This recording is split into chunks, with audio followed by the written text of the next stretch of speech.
Olá, meus queridos, decidi fazer também uma questão mais avançada a respeito do cálculo de ΔH em função da temperatura, da dependência de ΔH com a temperatura.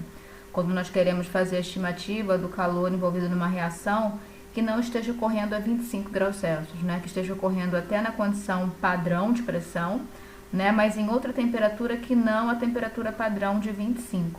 Então, essa questão 9 da nossa lista, ela ilustra essa situação. A questão diz assim, quanto vale o calor padrão de combustão do hidrogênio? Então, combustão do hidrogênio acontecendo em condições padrão, tranquilo, a gente tem dados tabelados que permitem fazer essa estimativa. Aí, na segunda pergunta, fala assim, qual será o calor de combustão do hidrogênio a 50 graus Celsius e sob pressão de 1,01 bar, ou seja, em outra condição de temperatura que não a padrão. Outra pergunta, e a 200 graus Celsius? Então, são três perguntas. O calor de combustão do hidrogênio em condição padrão, o calor de combustão do hidrogênio a 50 graus Celsius e o calor de combustão do hidrogênio a 200 graus Celsius.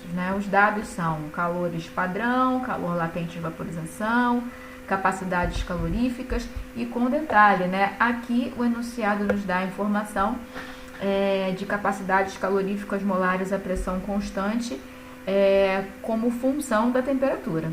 Ou seja, para a gente considerar esse polinômio aqui, para os gases, a capacidade calorífica molar a pressão constante, ela é expressa por esse polinômio aqui. Vamos substituir o A, o B e o C de cada gás e obter o CP barra de cada um deles para resolver a nossa questão, tá? Então, vamos lá. A A é tranquila, Então, o calor padrão de combustão do hidrogênio é o hidrogênio queimando em condições padrão, ou seja, 25 graus Celsius e 1 atm. Se a gente olhar para essa reação de combustão aqui, o ΔH padrão de combustão se confunde com o ΔH padrão de formação. Vejam, nós temos a água, substância composta no seu estado mais estável na condição padrão, oriunda a partir das suas substâncias simples correspondentes. Então, essa reação de combustão, na condição padrão, ela é a própria reação de formação. Então, o ΔH0 de combustão é igual a ΔH0F da água líquida. E a questão nos dá isso, A questão nos dá que o calor padrão de formação da água é menos 286 kJ por mol, Então, o calor padrão de combustão do hidrogênio é menos 286 kJ. Beleza, Na letra B, a pergunta é, qual será o calor de combustão do hidrogênio a 50 graus Celsius e 1,01 bar? Ou seja, vamos usar a equação de Kirchhoff para poder corrigir o valor padrão, levando esse valor para uma outra temperatura. A gente considera a temperatura de 25 graus e a temperatura de 50 graus, nas duas condições, nós vamos ter essa reação aqui. A água sendo formada a partir da combustão do hidrogênio no estado líquido, tanto a 25 graus como a 50 graus, nós temos a água sendo formada no estado líquido, Então, a gente aplica direto a equação de Kirchhoff, o ΔH na pressão de 1,01 bar, porém na temperatura de 323 Kelvin, ele pode ser obtido pelo ΔH padrão mais a integral de 298 a 323 de ΔCP dt, tá? Então, esse valor é o valor padrão da letra A, esse ΔCP a gente vai obter em separado e depois fazer a integração de 25 a 50 graus, de 298 Kelvin a 323 Kelvin, Então, esse ΔCP, considerando a reação acontecendo a 50 graus Celsius, é o CP da água líquida menos o CP do hidrogênio gasoso mais o CP do oxigênio gasoso. O enunciado fala que o CP da água líquida, o CP barra da água líquida é 75,2 joules por mol Kelvin. Vamos conferir lá, Capacidade calorífica da água líquida, 75,2 joules por mol Kelvin. Se está sendo fornecido em por mol, é porque é a capacidade calorífica molar da água líquida. Para líquidos, tanto faz pressão ou volume, não tem essa questão de CP e CV. Então, não foi nem definido CP ou CP, simplesmente C, capacidade calorífica molar. Então, nós temos aqui o CP, ou C da água líquida, é números mols de água líquida, CP barra da água líquida. No caso, olhando para a reação, né, que é a mesma aqui da letra A, nós temos um mol que multiplica 75,2 joules por mol Kelvin, né, de modo que o N vezes CP vira o N vezes CP barra vira o CP, capacidade calorífica, 75,2 joules por Kelvin. Já para o hidrogênio e para o oxigênio, né, nós temos a mesma definição de capacidade térmica, né, CP maiúsculo, né, N vezes CP barra, tanto para o hidrogênio gasoso como para o oxigênio gasoso. Né? Olhando para a reação, o N do hidrogênio é 1 e do oxigênio é meio. Né? O polinômio que caracteriza o CP barra do hidrogênio está aqui, né? E o polinômio que caracteriza o CP barra do oxigênio está aqui. Detalhe, a tabela nos fornece, né? Olha, B multiplicado por 1000 vale menos 0,84. Logo, o B é menos 0,84 vezes 10 a menos 3 para o hidrogênio. Agora o C, né? Nós temos o C multiplicado por 10 a 6 valendo 2. Então, o C, na verdade, é 2 dividido por 10 a 6. Logo, 2 vezes 10 a menos 6. Tá? Por isso aqui, na hora de montar os polinômios, ó, aparece 10 a menos 3 e 10 a menos 6. Tá? Atenção às unidades, né? Esse aqui tinha sido dado em joules por mol Kelvin, multiplicamos por mol, ficou joules por Kelvin. Os CPs barras dos gases são fornecidos em joules por mol Kelvin. Ao multiplicar pelos números de mols, né, ambos ficam como joules por Kelvin. Olha que eu estou destacando em vermelho, porque isso aqui dá problema se a gente não tiver atenção. Né? Então, com cada CP na mão, vamos fazer o delta CP. Delta CP, CP da água, menos a soma dos CPs dos gases. Aqui está. 75,2 menos 29, parará, parará, mais o meio, parará, parará. Né? Então, desenvolvendo tudo isso, vou mandar esse arquivo para vocês. Nós chegamos num delta CP igual a 0,13 vezes 10 a menos 6t ao quadrado, mais 764 vezes 10 a menos 3t, mais 33,45 joules por Kelvin. Atenção à unidade, né? Para que estamos fazendo delta CP? Para poder fazer a integral de delta CP dt, né? Nós vamos de 25 a 50, né? De 298 a 323 Kelvin, né? Integral de delta CP dt. Então, a integral, né, nos limites aqui, desse delta. Estou esquecendo de usar o meu recurso. Espera aí. Aqui, né? Então, deixa eu voltar um pouquinho. Nós temos que desenvolver, né? Meu Deus, esse pedacinho aqui, né? E para desenvolver esse pedacinho, a gente desenvolveu primeiro o delta CP, né? Então, tá aqui o delta CP, tá aqui o delta CP. E agora, com o delta CP desenvolvido, a gente volta para a integral de delta CP, né? Então, tá aqui. Delta CP é esse polinômio, foi posto aqui dentro, ó. dt, né? Repete. A integral de 3 parcelas é a soma de 3 integrais. O que eu fiz aqui foi só desenvolver, né? Coloquei para fora os termos constantes, estão aqui, ó, para fora da integral. Né? Essa integral se resume a integral de t ao quadrado, está aqui. Essa integral de t está aqui e essa integral de dt está aqui. Né? Mantém-se aqui as constantes. Né? Integral de t ao quadrado, t ao cubo sobre 3. Integral de t, t ao quadrado sobre 2. Integral de dt, t. Né? Nos limites 25 a 50 graus Celsius passados para Kelvin. Né? E aí, né, resolvendo tudo isso, nós temos um valor para esse delta CP dt.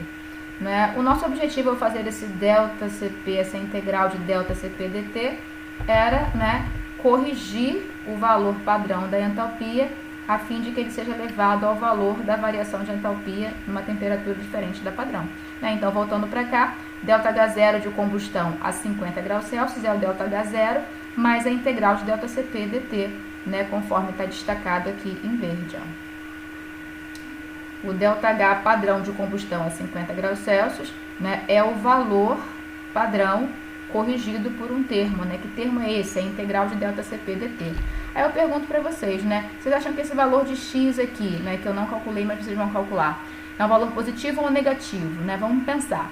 A reação acontecendo a 25 graus libera um certo calor, né? Para ela se manter a 50 graus, ela tem que liberar menos calor, não é? Então, esse X aqui é uma quantidade positiva que vai fazer esse ΔH ser um valor menor, né? Menor em módulo, ou seja, né, a 50 graus a reação libera menos calor do que conduzida a 25 graus, beleza? Não é difícil de entender isso, né? Para a reação ficar a 25 graus, é necessário que o calor seja liberado do sistema, seja removido, todo mundo entende isso. Para a reação se manter a 50, é necessário que ela despenda para o meio, né, que a gente retire do meio menos calor do que na situação inicial, né? Então, o ΔH a 50 graus é menor em módulo do que a 25 graus. Na letra C, agora a coisa, né, é um pouquinho mais complicada. Na letra C, a pergunta é, vamos voltar lá. Na letra C, nós queremos saber o ΔH da reação a 200 graus. Então, o ΔH dessa combustão na pressão padrão, porém na temperatura de 200 graus Celsius, né?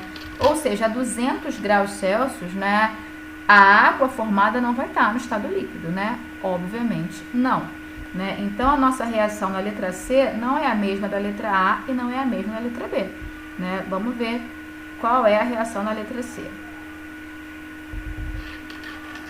Então, na letra C, nós temos hidrogênio gasoso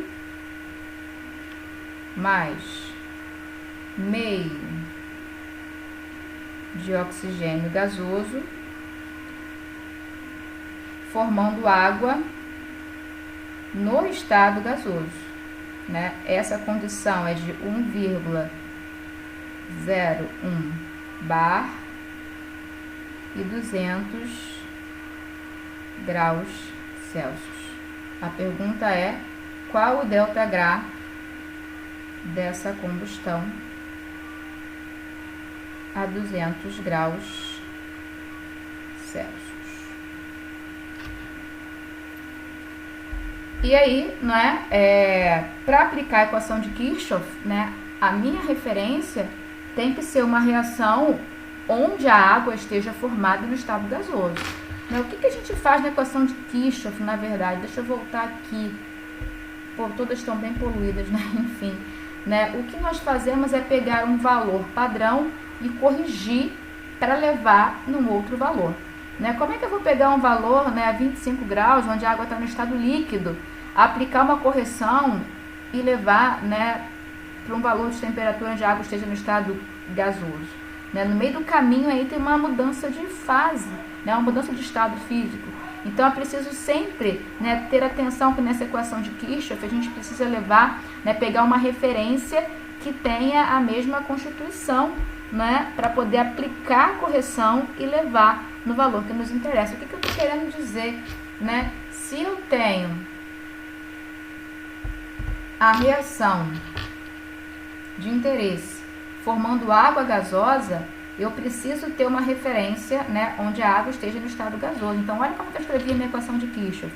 O ΔH dessa combustão, né, que gera água no estado gasoso, né, essa combustão acontecendo a 200 graus Celsius, né, ele vai ser obtido através da combustão ocorrendo com formação de água gasosa, né, e a partir desse valor será feita uma correção. Né? Ou seja, eu tenho que ter como referência ΔH zero de combustão com a água já em fase gasosa. Em que condição? Qual o máximo de temperatura, né? Qual o mínimo de temperatura onde eu consigo obter isso? Quando eu tenho a reação a 100 graus. Né? Então, imaginemos, né, a água, né, sendo formada no estado gasoso a 100 graus. Isso vai ser minha referência. E aí depois eu levo de 100 até 200. Tá? Então, atenção aqui, né, a anotação começa a ficar bem carregada. Então, ΔH zero de combustão com a água em fase gasosa a 200 graus Celsius, a partir do ΔH zero de combustão da água em fase gasosa a 100 graus Celsius. E aí a correção, mais integral de 373 a 473, de ΔCP da reação que considera a água em fase gasosa, dt. né? Então, nossa primeira dúvida é como obter esse valor de ΔH0 de combustão do hidrogênio para a formação de água no estado gasoso a 373 Kelvin, né? Então, a gente pode pensar na seguinte coisa, né? Façamos a água, né? Façamos a combustão do hidrogênio formando água líquida a 100 graus e depois, né, a gente considera a vaporização da água líquida. Ao fazer esse esquema aqui, a gente obtém exatamente a água sendo formada em estado gasoso na temperatura de 373. Né? Nesse primeiro momento aqui, onde eu tenho formação de água líquida, eu posso usar como referência o ΔH0, né, a 25 graus. Né, porque a 25 graus a água está líquida. Então, eu faço aqui, né, o ΔH de combustão a 100 graus Celsius igual ao ΔH de combustão a 25 graus Celsius mais a integral de 25 a 100 de ΔCP dt. Esse ΔCP aqui, né, considera a água no estado líquido. Eu tenho aqui a água sendo formada no estado líquido, a 100 graus Celsius, mas ainda no estado líquido. E numa etapa posterior, a gente considera essa água vaporizando. Né? Então, nessa primeira etapa, o ΔH de combustão é o ΔH padrão mais a integral de 25 a 50 de ΔCP dt. Nessa segunda etapa, o que nós temos é justamente a vaporização. O enunciado fornece para a gente, né, o calor latente de vaporização da água, 40,6 vezes 10 a 3 joules por mol. Né? Então, essa reação que eu estou marcando aqui, que é justamente essa daqui, né, ela tem como ΔH isso daqui. Né, a equação, o valor de 25 graus corrigido e somado ao calor latente de vaporização. Tá? Então, essa primeira parte em amarelo a gente já obteve, né, que é a referência para o uso da equação de Kirchhoff. Que referência é essa? Né, a reação de combustão com a água já no estado gasoso, né, ocorrendo a 100 graus Celsius. Né, a partir desse valor em amarelinho, né, que a gente já obteve, né, vamos voltar para a nossa equação de Kirchhoff de interesse, né, que através da correção do valorzinho amarelo pela integral de ΔCP vai nos levar ao ΔH de combustão a 200 graus Celsius. Né? Então, eu vou me deter nessa partezinha aqui, né, o ΔCP, né, para a reação que considera a água sendo formada no estado gasoso, e aí nós vamos integrar isso de 100 a 200 graus Celsius, 373 a 473. Então, o ΔCP, né, para a água sendo formada no estado gasoso, é CP da água gasosa menos a soma dos CPs do hidrogênio e do oxigênio. Essa parte aqui é a mesma feita anteriormente. Essa daqui não, né? Porque o CP da água líquida foi considerado como um valor constante, 75,2, se eu não me engano. Já para a água gasosa, né, deve-se considerar um polinômio também. Né? Então, aqui está, né, o CP da água gasosa, N vezes CP barra, e aqui está o CP barra. Para o hidrogênio, a mesma coisa do que da letra B, e para o oxigênio, a mesma coisa. O ΔCP, então, né, vai ser, né, o CP da água, que agora é um polinômio, antes era um valor constante para a água líquida, menos aquele mesmo termo. Desenvolvendo tudo isso, nós chegamos a um ΔCP, que considera a reação com formação da água em fase gasosa. E aí, o nosso objetivo em fazer o ΔCP é fazer a integral de ΔCP dt. Né? Então, levamos o ΔCP aqui dentro e vamos desenvolver, né, a integral de ΔCP dt. Então, gente, agora todos aqueles passos, né, como o ΔCP, né, é uma soma de 3 parcelas, a integral vai virar, né, a soma de 3 integrais, né, não é integral difícil, é integral de t ao quadrado, de t, de dt, né, o t ao cubo sobre 3, o t ao quadrado sobre 2, o t, enfim, substituindo tudo isso, nós vamos chegar a um ΔCP, né, que considera a reação em fase gasosa, a integral disso, melhor dizendo. E aí, com esse valor, né, a gente vai voltar lá na equação inicial, que é essa belezinha aqui, né? Oh, que maravilha, né? E aí, esse amarelinho já tínhamos feito, a integral de ΔCP acabamos de fazer, né? Somamos essas duas coisas e obtemos a variação de entalpia da reação de combustão do hidrogênio a 200 graus Celsius. Tá? Então, da mesma forma que eu falei com vocês, que a gente já refletiu comparando a B com a A, né? Esse calor, né, já vai ser bem menos, já vai ser bem menor. Né? Para que a reação se mantenha a 200 graus, muito do calor vai ter que ficar no sistema. Então, uma quantidade pequena vai ser liberada, né? De modo que esse ΔH da letra C em módulo é ainda muito menor do que o da letra B, que é menor do que o da letra A, indicando que na letra A, 25 graus, tem grande liberação de calor. A 50 graus, uma quantidade de calor menor. E a 200 graus, menor ainda, tá? Então, isso ilustra a utilização da equação de Kirchhoff. Quando a gente faz a dedução dela, nós vemos lá algumas de suas limitações, né? O que foi assumido, né, para fazer a equação de Kirchhoff. E é isso, né? Agora é necessário fazer outras questões, pegar essa questão aqui, né, de quando tem mudança de estado, enfim, não tem muita dificuldade, né? O importante é entender, né, que faz uma correção sobre um valor padrão, né? Porém, quando há mudança de fase, eu preciso considerar as coisas por partes para não me embolar aí no caminho, tá? Espero que tenham entendido e é isso. Fiquem com Deus. Tchau, tchau.